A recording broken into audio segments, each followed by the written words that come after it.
I'm now a member of Psychopaths Anonymous, and I just squeezed. There's $300 bill lined up across the road. I'm hitting now, and I tell you, it came through Holland, through Spain, through customs with nothing to declare. And you're going, don't worry about it. No. I'm worrying about it, okay? I say, I don't give a fuck who you are. I don't give two fucks who you are.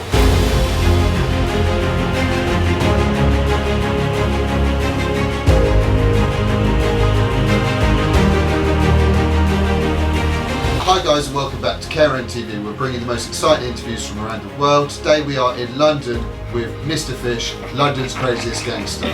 Gangster, Crash. How are you, mate? Very well, how you doing, Mr.Fish? Very well, my friend, very well. So with all our guests, we like to go back to the start of the story if possible, see what made them become the man you are today. You're going back a long way, trust me. Well, it all started when my parents came from Ghana, West Africa, and they came here in the 60s, 50s to work, like with the Windies Rush. And when most black parents came over to this country in those days, what happened was, crash, they had to foster their kids out. Well, they didn't have to, but they did, so they could work and do other things. So my parents were quite, not well off, but well to do, and so they fostered me out to white foster parents. And when they fostered me out to white foster parents in Basingstoke, Andover, I went to public school. Then at the age of, I'd say 11, 10, they brought me back from public school and into primary school. So I did the last year, I think, of Beaufort House Primary School in Fulham. And then I went to Henry Compton. When I went back to my parents, it was a change of parenthood, because I suppose my parents, being from Ghana and brought up with harsh discipline, they also tried to instill that discipline into me, and so it caused me to rebel against them, somewhat. So then I went to Henry Compton Comprehensive School. But the problem, as I've said before, with going that way, was to go from private school to comprehensive. Well, while you're on Shakespeare, they're on Peter and Jane, one see, you know what I mean? The education. So I had to become the clown as well, because I spoke really excellent English and spoke well, and so the big Rastafarians, and they were massive Rastafarians, and to me, I always said the only black people I knew at that time when I came from Basingstoke were sheep. And so when I saw the big Rastafarians, to me they did actually look like Predator. Not that I mind, because now I've got loads of Rastafarian mates, but at the time that's how it looked. But Crash, yeah, so I rebelled at school. I became the clown so I wouldn't get hurt. As I said, one of the PE teachers came me one day, and Craig, as he came, what happened was I had an argument in a place called Warren Farm, which is out in Osterley, and I said to the PE teacher, that Mr. Radar, F off, I'm walking home. So I walked all the way from Osterley to Fulham. The next day, the head of the PE department, Mr. Jones, he now calls me into the gym, and he asked me why I walked home, and I said, well, Mr. Radio pissed me off. So he said, well, I'm going to cane you.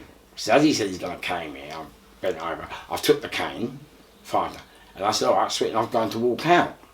But Mr. Jones said, no, hold on, because you could see I wasn't really giving the hurt and the pain that I should be. So Crash, how's your father? He said, oh, have you got tracksuit bottoms under there? I said, oh, yes, I've got PE now. He said, take them off, and so I took them off, and he came again.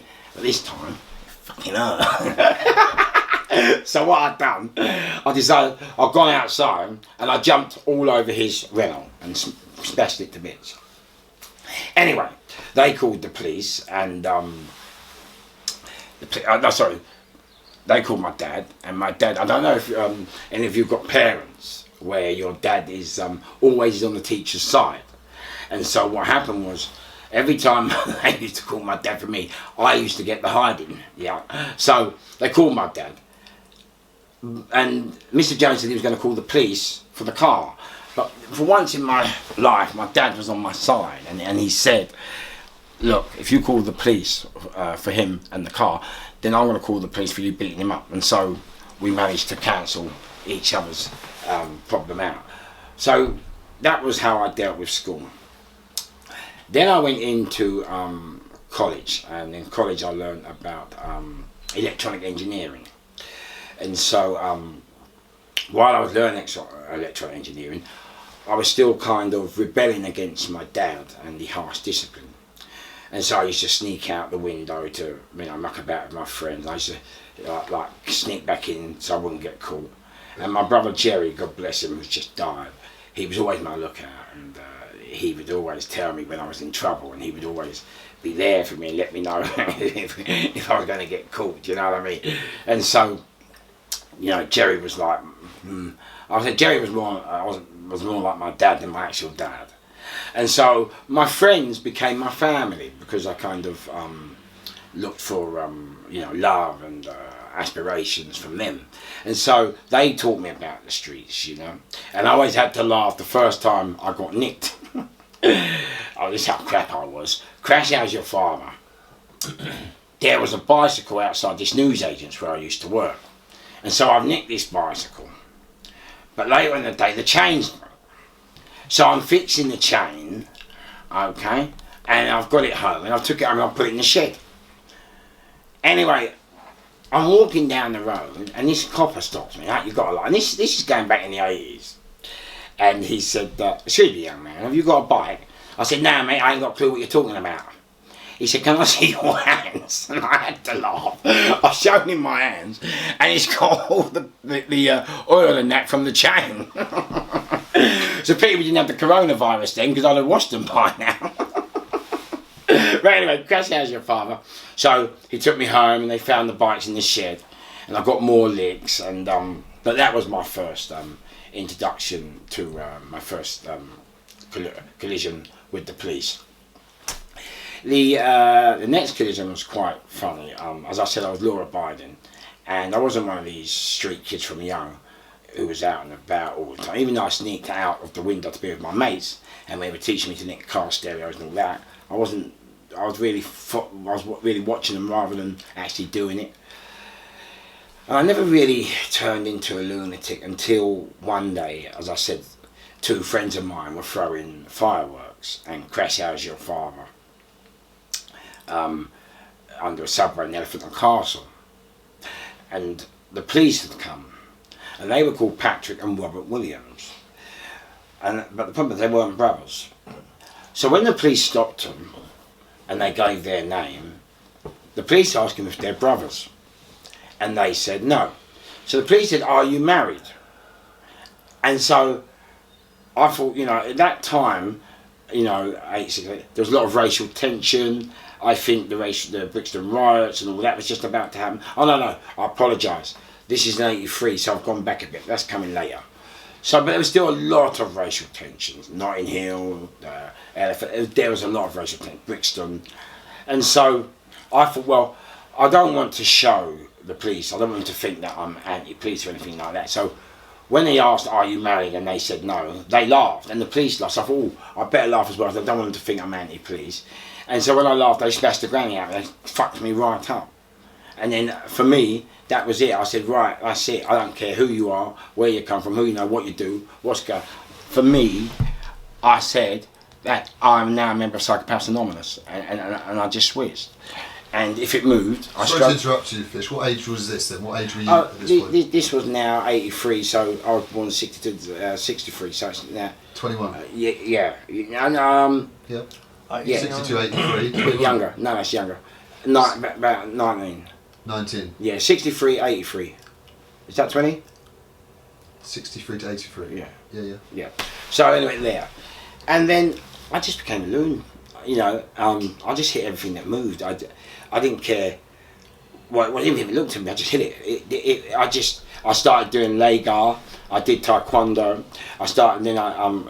Later on I took up boxing, but I took up boxing later on. Were you working at these times, sorry? I was always working. At this time I was working in a merchant bank called Time Warren Bensions in 20 Fenchurch Street. And you know, just to show you the height of the racism pressures in those days. I'll never get Mr. Whitby, and Mr. Whitby said to me, he was head of the engineer, the works department, maintenance, and he always said to me, and that's why I'll always love him. He said, you know what, Fish, don't ever let any of the staff disrespect you and put you down. And he said, don't just respect someone for the sake of respecting them. Because he said, you know what, a man can be 90 and still an idiot. And he's right. And so I've always taken that from him. And that's lived with me all the way through my life. And for me, that was one of the best bits of advice he'd given me. And so the bank was great. And so really working the bank, I'd achieved my mum and dad's dream. You know, they've come from Ghana, they've settled down here, they've had kids, and one of their kids is now working in the bank. You couldn't have asked for a better dream. Now, and I told you earlier, my friends became my family.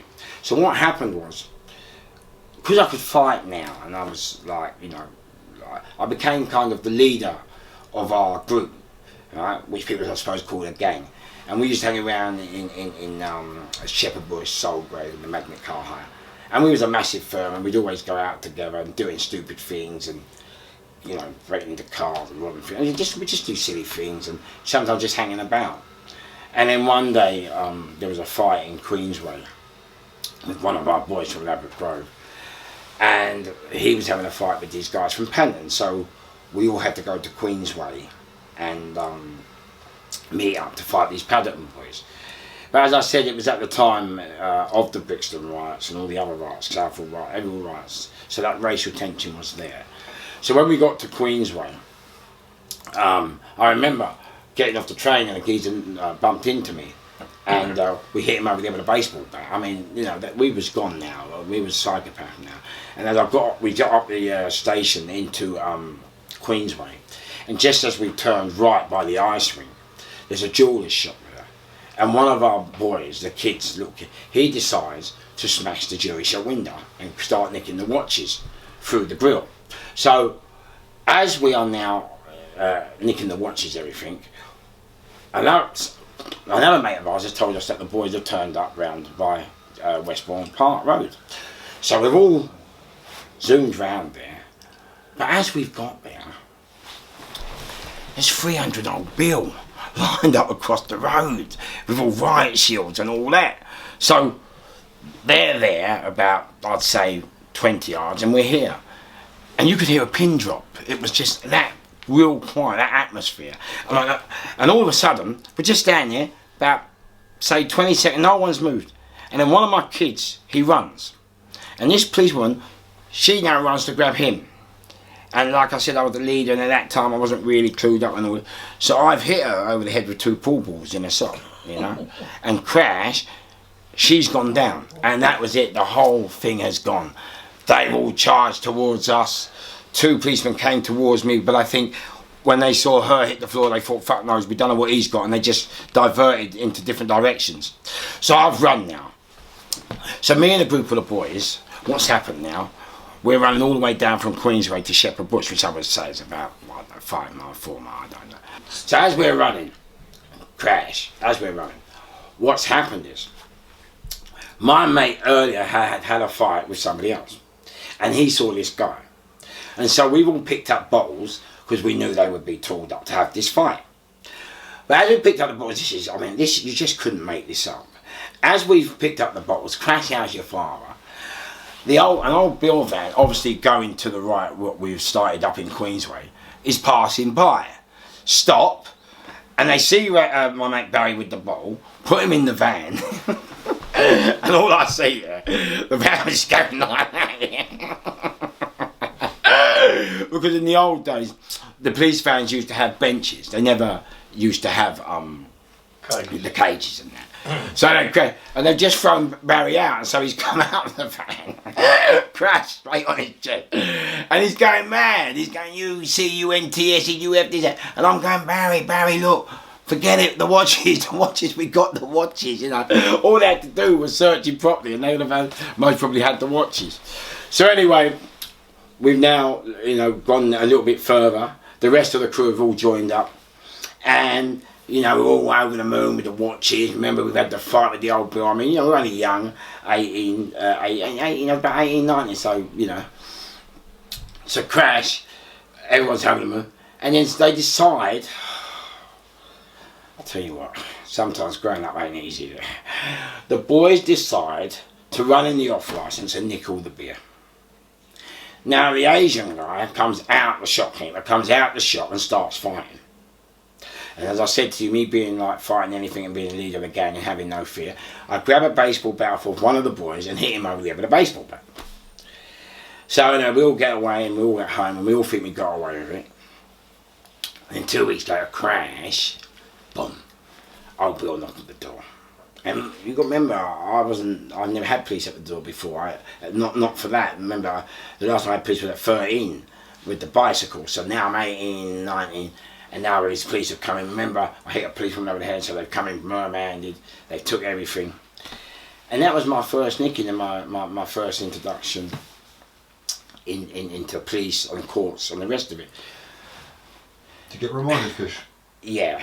But at the time, for me, because I didn't really understand the discipline and what my parents were trying to do at that time, that for me was a sense of release. It was it gave me a chance to go out and visit something new. Do you know what I mean? And see the world. And so, even though I got reminded when I was on the prison bus, it wasn't really a shock to me. It didn't really affect me in the way it would normally, maybe you know, sad or depress me.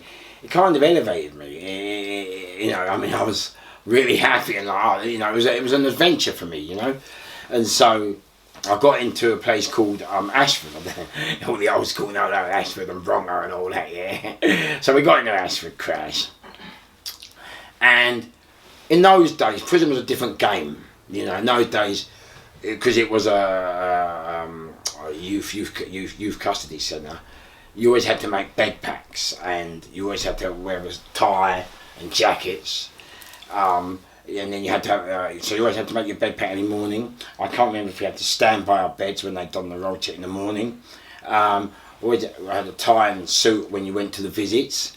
Yeah, it was kind of mad. But I remember as well, you know, you could what you have to realise in young offenders, prison officers can always have to fight. Because anyone will tell you about Aylesbury or Feltham or any of those youngsters, Palmer or whatever it is, everyone will tell you, when them kids kick off, crash, they kick off. And so crash, we're in there, my mate, God bless him, Mr. Nichols, he wants to take his rager out of the cell. But the door was already locked for association. And once those prison officers lock them doors for association, you're not supposed to go back in your cell.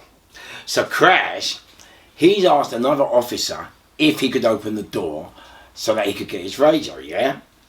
And so the officer said, yeah, no problem. But as he's got his radio, another officer called Mr. Apps, he's coming on and said, all right, Nichols, what are you doing going in your cell? So he goes, oh, no, nothing. So I'm just getting my radio. But Officer so-and-so said I could open the door. He said, well, next time, make sure you talk to the officer properly. So I'm like, hang on, mate. Look, stop. If he didn't talk to the officer properly, then it's for the officer to tell him that he didn't speak to the officer. But just because you've asked him what he's doing in his cell and he's giving you a reasonable answer, you got the ump because he's in the right. I said, go on, F off. So now, as I told you, it's all different them days. He's gone to knee me in the bollocks, but at that time I was doing leg guard, so I've gone blocked him and pinned him up against the wall. But crash out your father, he blew the whistle. And the whistle, for those who don't know about prison, in the old days, I think they still got them now, they have a whistle. And that whistle, when it blows, they come from everywhere. It means an officer's in trouble. And they come from everywhere. And in them days, they come proper. You know, as I said to you, in those days, they were all kind of ex-forces, you know, all like Ray Hill, 6'7", built like brick shit houses. These were all had the sleeves 2 inches and just above the elbow. And then we had the flat caps. The chief was always 7'9". And then you had the slit hats that come down here like that. And they were the block screws and the disciplinarians. And they were like little staffs and rottweilers and pit bulls. Mad. And so anyway, they've all come and they bent me up. And you know when you get bent up, they put your hands down in your head. They hold your head and they walk you through. And so that's what they've done. You may have seen it on the films. So Crash, how's your father? I've gone down the block. Now as I'm down the block, these, I call them rottweilers, they got the flat hats, then the hats, so the hats come on their face like this, and you can't see nothing except their nose, and the peak hats are like that, so the flat hats just come down there like that, instead of being peaked. And what happened, they're going, like that, yeah? So, for me, I mean, you know, I've never seen this before, I'm like, I thought it was hilarious, I'm like, what's all this about, you know what I'm saying? So, crap, I'm trying not to laugh, but I keep laughing, it's a crash, yeah. As I've got 21 days down the block. So as I come out, the screws go, what's all that laughing about, I say, sooty? So I called them Muppets. And listen, let me tell you now, the worst thing I could have ever done. Oh mate, crash. They got me on the floor, and what they've done, they have hit every single joint with a truncheon. Every single joint. I was screaming like a baby. You know what? I didn't even know I could scream. Every joint. Oh man, hey, listen, I was screaming. And so I was down that block 21 days. And normally when you're down the block, the governor, he will come and visit you each day, make sure you're all right. A doctor will come and visit you. But because they had done that, no one would come and visit me. I could have died there. And I had a visit, and they cancelled the visit. You know, it was just, it was the different generation then, you know, totally different game. But I learned, you know, and, you know, I recovered after that. And it was funny because after coming out the bar, this is hilarious. So I do my 21 days down the block. And then after coming out the block, yes, I'm out back on normal occasion, mixing with my pals, bang back up with Nichols. Crash, how's your father? The gym screws, so what happens in YC and Ashford in prisons, gym screws come along and they ask who wants to play football or who wants to play cricket, or they put a notice on the notice board, you know. So, you know, if you want to put your name down, you can play the sport. So this officer was going around asking who wants to play football. And so I wanted to play football, so Crash, how's your father? Okay, I was trying to get to the officer. But just as I got to, I think I was a bit late. And we was on the yard, Ashford exercise yard, and I was a bit late. And this black guy started laughing at me. Now you also got to remember when you're in those days, when you get your prison gear, yeah, it weren't, oh, can I have size this, size that? You just got given what you got given. You know what I mean? So I had a top lights waist size 38, trousers waist 38, mate. Well, you know, we were just in bits. That's just what they gave you, and you wore it. There was no argument. So Crash, how's your father? I'm wearing it. This geezer started laughing. So I've gone, right, let's do it. So, well, in fact, he started it first. He had the because I said something to him and he hit me. So he started tearing, but my trousers are falling down me. Like, I'm trying to pick up my trousers, fight this geezer. The jumper's being pulled over me head. I'm trying to put it. Oh, mate, listen, it was just on it. But I've got nicked again. Yeah? So I've got to go and do adjudication again, right? So Crash, the very next time in front of the governor, and he's like that. What, back already, Mr. Brown?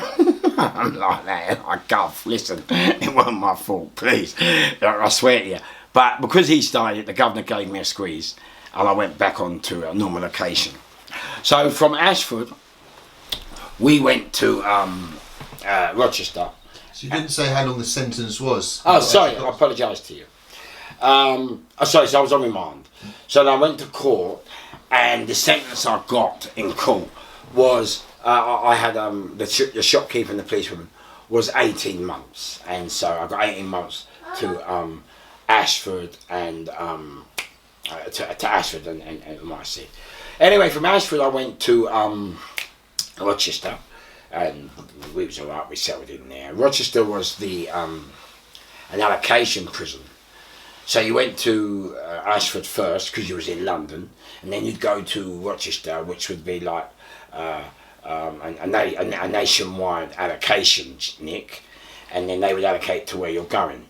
But because me and Nichols had always started our bird together, and it was our first time in prison together, they always kept us together. And so we went from Rochester to Huntercombe. Now Huntercombe has the biggest corridor out of all the prisons in the country. It's a youth custody area, and for us it was strange, you know, it was fitting there. But while we was there was a guy called Wilson, and Wilson was a boxer. And one day something had happened. He had a go at Nichols, my cellmate, and not my cellmate because singles, but he was still my best mate in prison. So what happened is, anyone who's been to prison will know the rules are quite simple. You hit my cellmate, you hit me. Yeah? If my cellmate's going to die, I'm going to die. That is how prison should work. And if it don't work like that, you're banged up with the wrong people. So anyway, crash out your father. He's had a go at Nichols about something. So I've gone into his cell and I said, listen mate, just because you've got the boxer, I mean Wilson, with whatever happened, there's no need to have a go at Nichols. He don't trouble no one, mate. So he said, yeah, you know what, Fish, yeah, I'm going to come and see you later. I said, no, that's sweet. So anyway, I'm in my Peter, and the Peter is what we call a safe. And it was called, the reason we called it a Peter was because Peter Banham created the safe, so that's why it's called Peter. So I'm in the Peter one day, and Boxer comes down. So me, I thought, fuck it, let's do it. So I'm going, right, come on, let's get this show on the road. But crash, Boxer's gone, no, he looked at me, he could see I was ready for it, yeah? And he gone, Boxer's gone, crash, you're right, you are, Brown. And I said, mate, thank you very much. But I said, mate, Boxer, I don't want trouble, but I'm not backing off, mate, you know what I mean? We got to do it, we got to do it. So that was kind of my introduction into the criminal justice system, the criminal world. You know, that is, you know, and in a way, I mean, you know, because I was, at the time, as I said, I was really angry at my parent. And so it was kind of my way of getting them back, losing the job and all that. But, to be honest with you, you asked me a question, can you tell us where it all began and what made you the man I am in today? I'll be honest with you, that was the best thing I've ever done. I mean, if I could see myself now, still working in a bank, still working at Klein Watts, and still doing what I was doing, and going to Monument, getting the train. So for me, I've led such a brilliant and colourful life since. I mean, I left there and I went and worked for a building company. So you did try and go legit then, when you did have certain intentions when you came out of the job? Oh, I've always been legit, and I've always worked. And it's funny, on my channel, I get some people that say, oh, why are you going to crime? Why don't you go to work? Why don't you do this? And it's quite funny. It always makes me know when people, oh, why don't you just get a job?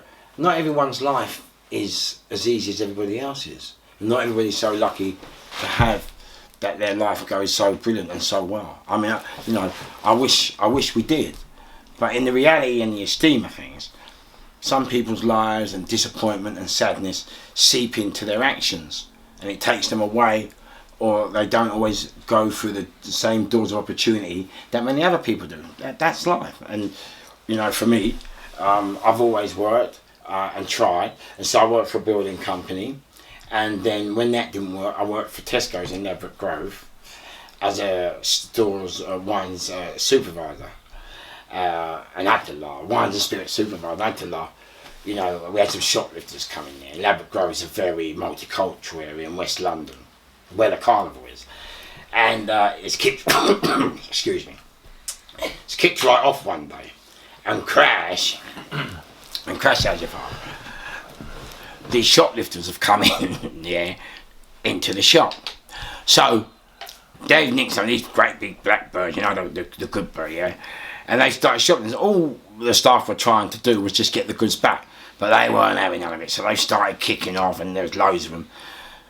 So we've all started fighting, and then their geezers have come, and so now I'm fighting with their geezers as well. And then when the police came, Crash, how's your father? I had to laugh, isn't there? The police have gone to nick me. But the manager and the stuff said, no, it's okay. He's with us, they got with you.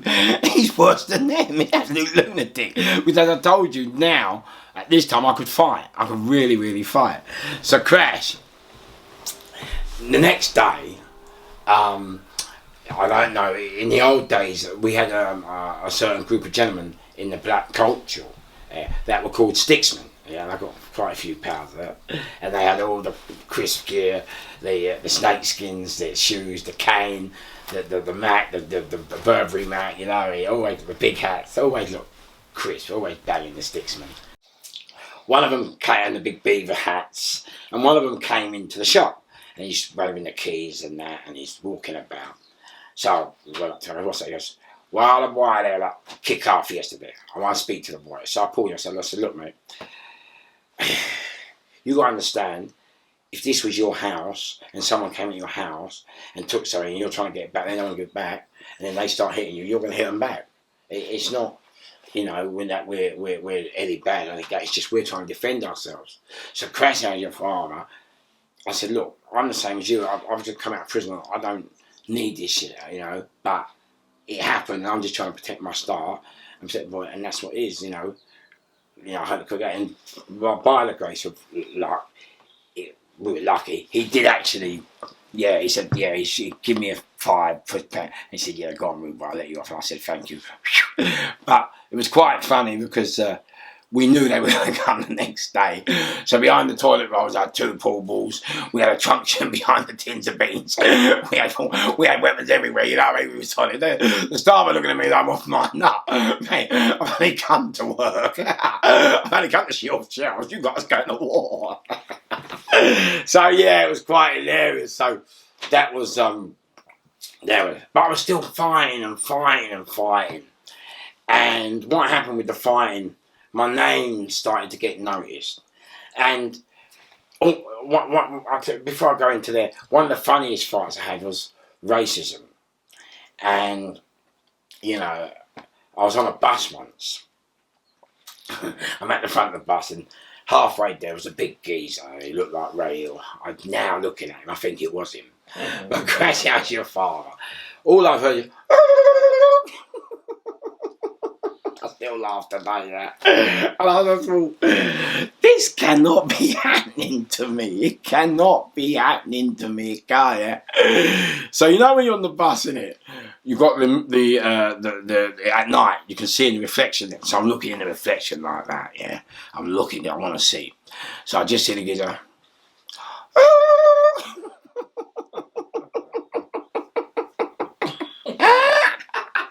I wouldn't mind, my dad's not even from that tribe.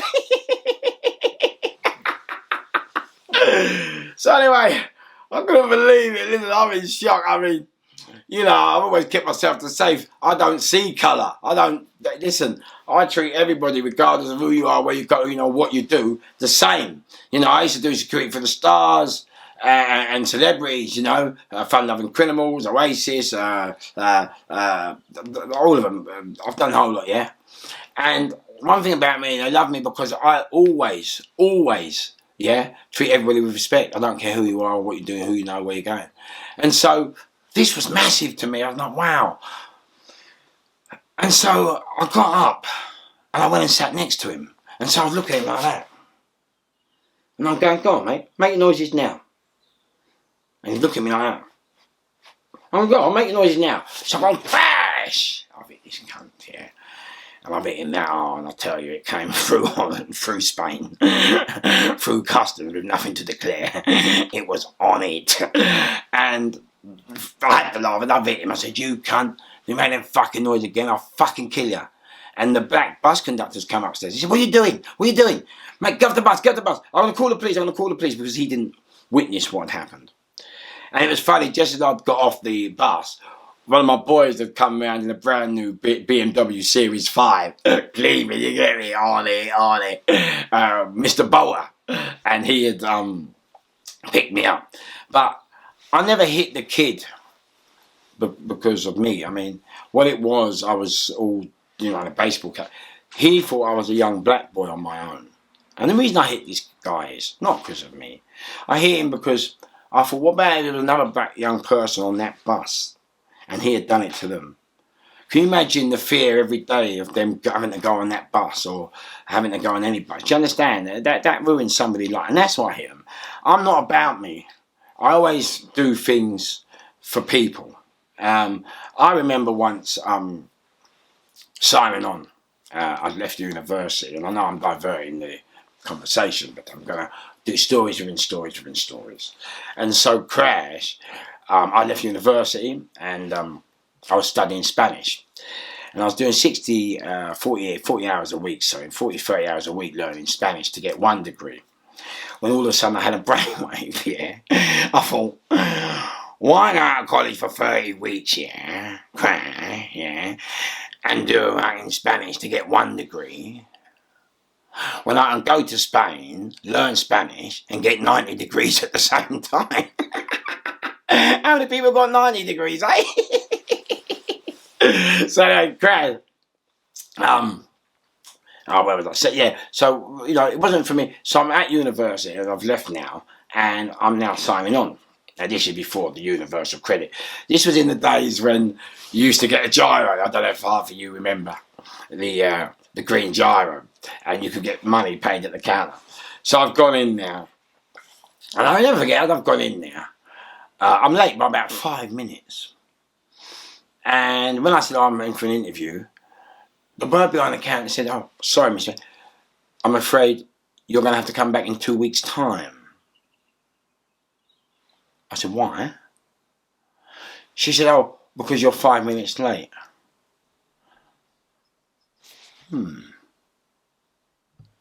I said, when you're 5 minutes late for work, does your boss tell you to come back in 2 weeks' time? She said, no. I said, then why should I? So I said, call the manager. So she calls the manager. I said, excuse me, sir. He said, yeah. I said, when you're late for work by 5 minutes, does your boss tell you to come back in 2 weeks' time? He said, no. I said, well, what's the difference between us? We're not another generation of people. We're not. What's the difference between me and you? We're human beings. Human beings are late. So anyway, he said to the woman to sign me on. Yeah. So she signed me on. So anyway, I'm waiting now. You have to wait about 4 weeks, I think it is, or 3 weeks before you get money. Okay? But the money never came, so I'm still waiting for it, and still the money never came. And so Crash, I've gone down the job centre and said, look, I signed on 3 weeks ago, and the money hasn't come. So I think what really happened, because I thought I was a bit of a smart C-U-N-T, so I was saying about the 5 minutes. I think what really happened, they pretended to sign me on, but didn't. That was their way of getting me back, So they crashed out your father, yeah. Bosh, I've gone in there and I said, right, I haven't had any money for 4 weeks. So I said, can you tell me the reason why? So they said, oh, you have to bring a letter from the university. So I said, all right, sweet. But I said, before I went and got the letter, yeah, I said to him, Crash, and this is what I'm saying, I'm always straight down the line with people before I switch. I said to him, Crash, if I go and get my letter from university, will you pay me at the window tomorrow? So they said, you'll have to ring up the people up north, yeah, the supervisor. So I said, okay, no problem. So I rang the people up north, and I say, excuse me, I signed on 4 weeks ago, they haven't given my money. They said they need a letter from university. So I want to know now, if I bring this letter tomorrow morning, will you pay me from the windows? I've had no money now for 4 weeks. So I said, yeah, no problem, Mr. Fish. Bring the money, bring the letter to the to the job centre tomorrow, and then give us a call, and we'll make sure it's there in the afternoon. So the next morning, get up early, travel all the way to North London to university. I get the letter, travel all the way back to Fulham at the job centre. I hand them the letter. I ring up north. I say to the supervisor, okay, I've handed them a letter. Will you still be paying me? No problem. Come back at 3 o'clock. Sweet. Crash. Anyway, Crash, how's your father? Go in now at 3 o'clock, ask for my money, and there's no money. So I say to the supervisor said she's going to pay me out the window. Can you, find out why she hasn't paid? They said ring up north. So I go up there, I get the phone, and I'm on the blower, And I say, excuse me, can I speak to the supervisor, please? Supervisor's not here. Okay, well, can I speak to someone else who's of authority, please? She said, there's no one you can speak to of authority. She said, what's the problem? I said, well, yesterday I was promised that if I go and bring a letter from the university and hand it into the job centre, I was promised that the supervisor would promise me that he would pay me for my money out the window, as I've had no money now for 4 weeks. So the woman said, well, I'll tell you what, Mr. Fish, no matter what you do, you will not get your money today. I went, yeah? Listen to this. So I put the phone on its side. One computer, crash. 2 computers, crash. 3 computers, crash. 4 computers, crash. All the security have gone running everywhere. All the people are screaming. Right, the staff are like crash moving. So the manager comes in, what's going on? What's going on? What's going on? So I said, I'll tell you what's going on. Okay? This is what's going on. I come to you and you tell me because I'm 5 minutes late, yeah, I've got to come back in 2 weeks' time. Now I come to you again and you tell me that you're going to pay me at the window, and now you're late by 5 weeks, but I can't penalise you. So now I'm penalising you, okay? Crash. So with that, the old bill have turned up, man. Remember the place I threw the tables? Listen, I've gone on it. And the police have turned up. But the manager's gone crash. No, don't arrest him, don't arrest him, don't arrest him. Because she knew. She knew. And I'll tell you what she knew. She knew that what the government are doing to people is an under the carpet situation. It's not in the press. It's not highlighted by the media. Yeah? So she knew. She could see by the savvy. She knew I was going to highlight. She knew. And so she said, no, don't nick him, don't nick him. And she gave me my money. So I went back to the phone. I said, hello. Did you hear all that? She went, yeah. What have you done? What have you done? I said, do yourself a favour. Next time, okay, you think you're up north, yeah, and you want to talk to people like a piece of shit, remember you're putting your people down, your staff down south in the fucking firing line. Alright? Okay? And, you know, the problem was, I didn't do that for me. I've got the boys, I've got Bang Bang Ray Hill, I've got all the boys to go to. Fucking real life London Gangsters I've got power. Listen, I've got powers of black, white, all over the country, up and down, that love me because I help people, because that's what I'm about. The reason I've done that, what about the poor woman on her own who's got 3 kids, 4 kids, 6 kids, and the kids play up, and so she's late by 5 minutes? How's she going to feed those kids with no money? What about the mental illness or the blind fella? Yeah? Yeah? Who are struggling to get to the job centre because they don't know the path and they're late by 5 minutes. How are they going to survive? What happens when they get no money for it? You know, don't take the fucking piss out of people. And no disrespect, yeah, but who are these people? Well, because just because someone's... Not everybody who's unemployed wants to be unemployed. They don't. Yeah? So Crash, you can't now treat them like a third-class citizen. Do you know what I mean? That's why I've done that. But going back to criminality, what happened was, as I told people, I never just got into the game. I fell into it, and because my name was going around the manor, and he's having a good fight, and I was doing doors and things like that. What happened was, I met my mate that I used to live with used to sell cocaine, and he got it off this villain. And so this villain, they were like the biggest cocaine dealers in England, and they used to sit with all the other villains. And so he took me under his wing, Mr. Stokes, and Mr. Stokes and all the other, they educated me. You know, we was listening to stories how, you know, one man owed them money and they put him down the manor with a lump of cheese in a scrapyard until his family paid up the dough. You know, we were listening to stories where one man spent 15 years, 10 years every single day down the block. You know, We had it instilled, never brass, always be staunch, always be proper. You know, I learned everything from them and listening to their stories. You know, it's like you listening to ours now. I was in exactly the same position as you, but without the podcast. Do you understand? And so, Crash, I learned so much from them. And then that's how I eventually came into the game. And I came into the game because I started doing doors, because I could have tear-ups now. And I was doing doors and, you know, taking on different people and fun. But this time I was still a peanut. And then what really elevated me was, I think, my mate, one of my babies, as I call them, they're all my babies, called Ryan. They're on the Scala now. God bless him, my little baby.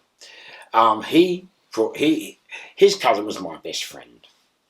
And his cousin said to me, Fish, can you do me a favour, mate? I said, what's that, son? He said, I've got my cousin and his dad wants to buy him a nightclub for his birthday. Hello? A nightclub for his birthday? I mean, how old is he? 21. Alright. Why don't you just buy him a car? Oh, he's already got one. Mercedes 198, looked like a spaceship, wheels like stars out of the universe, and a steering wheel so big, yeah, he's had to sit on cushions. He's got to sit on cushions to look over the steering wheel. I wouldn't mind, but he used to lean back like that. How he thought about that go, I never know. So anyway, I never met him, so I've told my mate, do me a favour, tell him to call me. And Crash, he rings me and says, he said, hello. I said, who's that? He said, Ryan. I said, oh, hello, mate. How are you? He said, my cousin said to call you. I said, right, yeah, do you want to meet? He said, yeah, we're meeting Hammersmith. So I go to Hammersmith Broadway and I'm waiting for him. I've never met him before, never seen him. And then he turns up in what I just told you about, this Mercedes E. And he's like that, smiling. He's only 21, God bless him. But he's not street, you know, they're millionaires, aren't they? They're all the snookers, isn't it? He's smiling like that. So, you know, I said, right, let's go and see this club. Now, the club, it was called Lazerdrome. And I know a load of you out there know about Lazerdrome, crew in it, top club every weekend. And the reason it was called Lazerdrome, because where we took it over from used to be a laser gun club. And so that's why we called it Lazerdrome. So we're walking into this club. Remember, you know, I've never met him. It's first time. He's only a kid. And we go up these doors, and there's these massive stairs. And we go up these stairs, and then and then in front of you there's a normal door, a normal side door. And you open up this door and crash. Welcome to Wonderland. It is massive. 2 massive dance floors. I'm like that. So I turned around to Ryan. I said, listen, mate. Have you ever had a fight before? He said, no, but I've thrown eggs at people. What eggs? Mate, you want to start a nightclub with over 2,500 people and you've never had a tear-up before. Do you have any idea what goes with that? So anyway, I went, all right, fuck it, just call me drugs.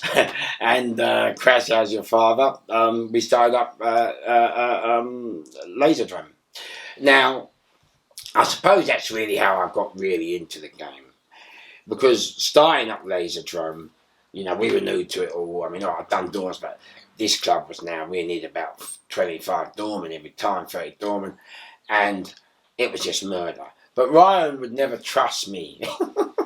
Right, I was always a loon, so Ryan would never trust me to be head of security. So he put this great massive lover like Ray Hill, Bang Bang, in charge. But he weren't from street. And one day, one of the doormen came and over the radio and said, I've just been attacked and surrounded by about 14 groups of guys. So we all met in the reception, and Simon said, oh, don't worry about it. Don't worry about it. Someone's come on your ship, yeah, surrounded one of your crew, yeah, put it on him, yeah, and you're going, don't worry about it. No. I'm worrying about it, okay. So Crash, I called all the boys, and I think we had about 14, there's about 21 of them. And I went, right, and there were 2 exits and fire exit at the back, or 3. So I went, right, I want 7 of you to go on the front door, all right? I want 7 of you to go outside, yeah, to the fucking back door. All right, we're doormen, we're all tall. We're going to pull these fucking, about 21 of them, but it doesn't matter. We'll pull them. As soon as we pull them in the corridor, one of us will run downstairs on the back door. That's 14 of us, plus the tools. Let's get this show on the fucking road. So, boss, we're going round them all up. We get them into the fucking exit, fire exit. One of the boys run down, 14 of us. And one of us trying to get fucking there. Yeah, we're from Peckham. I say, I don't give a fuck who you are. I don't give 2 fucks who you are. I don't care. Tell your fucking dad, if he wants guns, we'll accommodate him with guns. If he wants knives, we'll accommodate him with knives. If he wants hands to hands, we'll accommodate him with. But don't fucking come out here and go, I don't give a fuck who he is. You're on our fucking territory. And so it all kicked off and we'd done it. And, you know, we got them all out. And to be honest, I spoke to Martin and we became good friends. But I never forget, you know, we became good friends. And so they would always help us. So if anybody ever came and troubled us, yeah, we were never 21 handed or 30 handed. We was always 40, 50 handed because all the rest of Peckham, go on the Peckham boys, Brixton, go on the Brixton boys, the Bush crew, all of London, Guildford, all the crew, it was all there to help us, innit?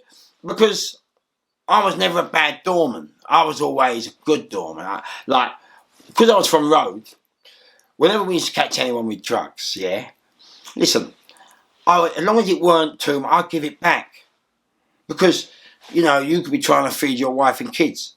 Who am I to take your gear? Do you understand? Plus, that's what brings headaches. And so I'd always bring it back, give it back. But there was one time, and this is why, you know, I'll ask all of you lot out there now, am I to be told or not to be told? And told means, do I carry or don't I carry? And here's the situation. So we're in the nightclub, the movie's pumping, everybody's on E's and ecstasy singing Love and Kisses, and then you've got the crackheads singing Guns N' Roses, okay? It's life, yeah. 2,500 people, all on it, yeah, let's do it, yeah. On it, best jungle club in the country.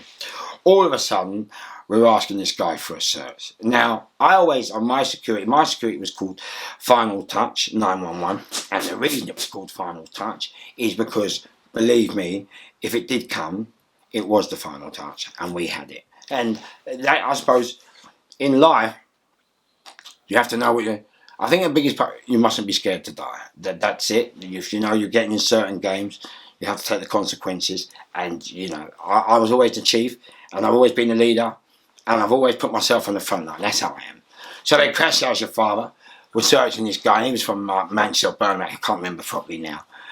And he refuses to be a sir. So I'm proud to be nice. Excuse me, sir. I'm always polite. And the reason, you know, you say sir today, and people get the it's fine, man. When you say sir today, don't call me sir. Don't call me sir. But sir, from where I was a mark of respect. And then it just showed you, for me, it just stopped. It broke down any barriers. Do you understand? So sir was a mark of respect. So, but today when you say it, people get the of it. But that was my way of doing people. I always call everyone sir. So being nice, being polite. And I always was. And that's the only reason I'm alive and sit here today and only have half an ear and been stabbed and shot at 3 times. Because we was always polite. Always respect. I never did anything to anyone first that didn't do it to me. I always done it their way after they took my respect and politeness for a weakness. And, you know, so Crash, I said, right, out. So I threw him out. Next minute, I get a call from the fish, gun downstairs. Oh, mate, so I'm like, man, but this time we ain't told you, know what I mean? I got a gun downstairs. I got 2,500 people. I got Randall the DJ. Randall, how much can you handle on the deck? I forgot who's playing the shit out. I got everyone off their nuts on zibbity-dibbity skips, trips, ease. Listen, on it. And I've got a geezer standing downstairs with a gun. How's your fucking father? How's your father? Oh, so anyway, Crash. What I've had to do, but now I've got a problem. I've got people that want to leave and we can't tell them why they're not leaving, so they're arguing. Yeah? Because if I tell them why they can't leave, then I produce a panic. So we've got everyone in.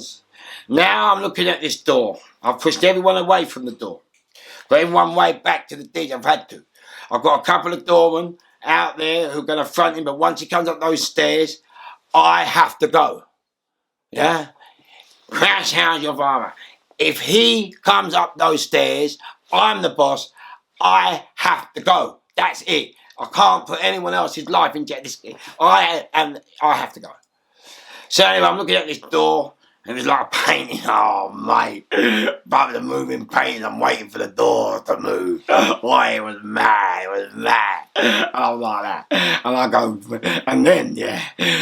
Listen, then you got to work out what head you're dealing with.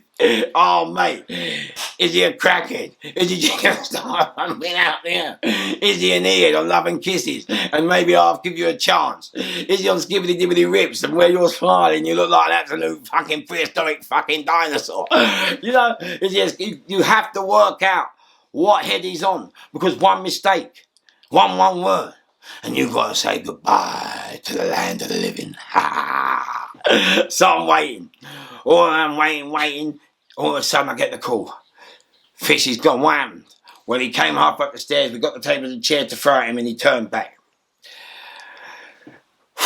I'm like that. Thank fuck. So I go in the office and I see Ryan. And I said, boy, I can't do this. I can't. That's not happening again.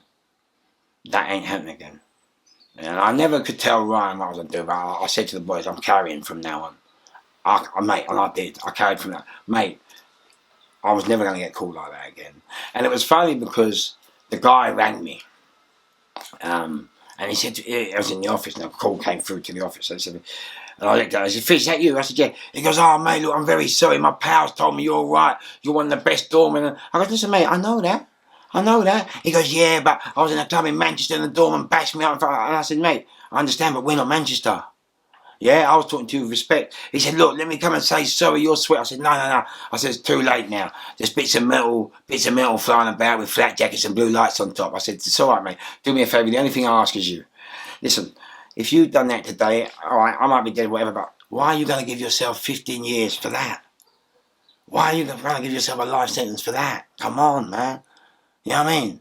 You're going to use a gun, it's because someone else has got a gun, not because, you know, a doorman you're throwing out covered, you won't let him get a search. You know?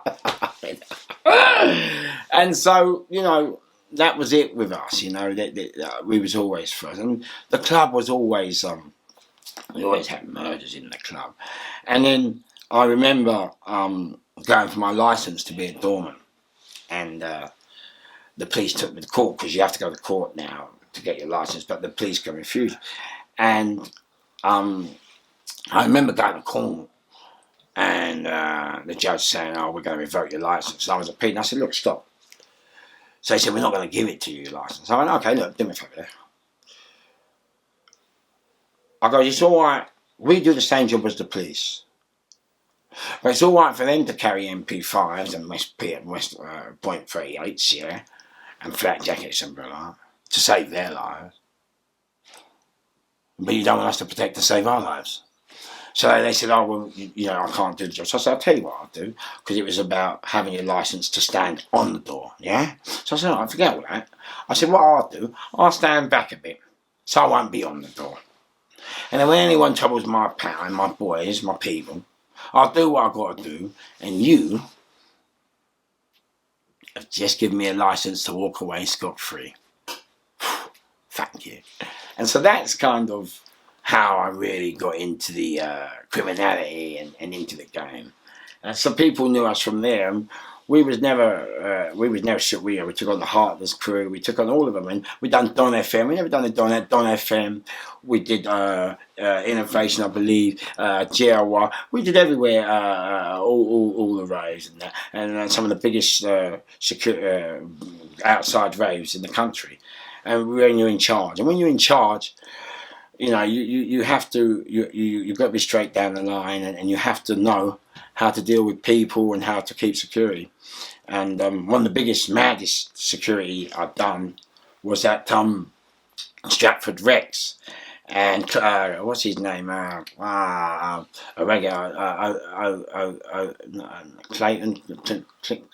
I forgot his name. There was a big reggae star there, and I think it was on Ghana Independence Day, if I remember correctly. I can't remember, but there were 5 shootings there, and I remember because there was a lot of yardies and with the gold and all that. And a lot of them, you know, what happened with that rave? My mate called me, especially because I got known in the security game as the guy that would come and, you know, deal with the real headaches. So I was always to them. So different companies would call me, and it cost you £300, like 400 or 500, just to get me on your floor. And sometimes when you used to go and work with the yardie raves, some of them, you know, they had the chops and they had the guns in. So I used to say, listen, mate, do yourself a fucking favour, yeah? Get in that fucking room, alright? Okay? Before I do you, before I do your mum, before I do you, because she even hates you after you've done. I said, mate, I can sit in a prison for 360 in the room. I've got no wife and kids, and I take out the fucking ass for fun. Now fuck off back in there before I hear everything you've ever loved, seen, heard, and fucking touched. And they usually worked, and they all go boo, boo, boo, boo, boo. But yeah, I never caused trouble, and I loved doing the doors, and it was the maddest job you'd ever do. And so that's how I got into villainy, and then people, I'd always, you know, we talk about gangsters, and you talk about. Never a soldier, never a soldier of the dark. No. Always a soldier of the light, master of the dark. Always. Yeah, that's me. I'm all about helping people. So if someone got in the way, I remember I had a situation once, and a pal rang me, he said, "Here, Fish, there's this fella, and he keeps troubling me. And my pal had cancer and that in the skin. And, you know, when you get these black people, they think because you speak Cockney that you want to be white and nothing. I'm black. I am about that. I understand what being black is. But it's just I was born, and like I said, I boarding school, fostered white. I can't help that. I still understand about being black. So they crash as your father. I went and knocked the guy's door and crash. Not door. And the kind of big chest and all that. He said, Wagwan. I went, hello, mate. My Mal owns a club across the road, and he said you've been troubling me. I said, what? Well, yeah, come for trouble? Yeah, come for trouble? He said, let me tell you something. I said, no. Not me, I haven't come for trouble. He said, yeah, well, that's good. Let me tell you some blood clot thing right now.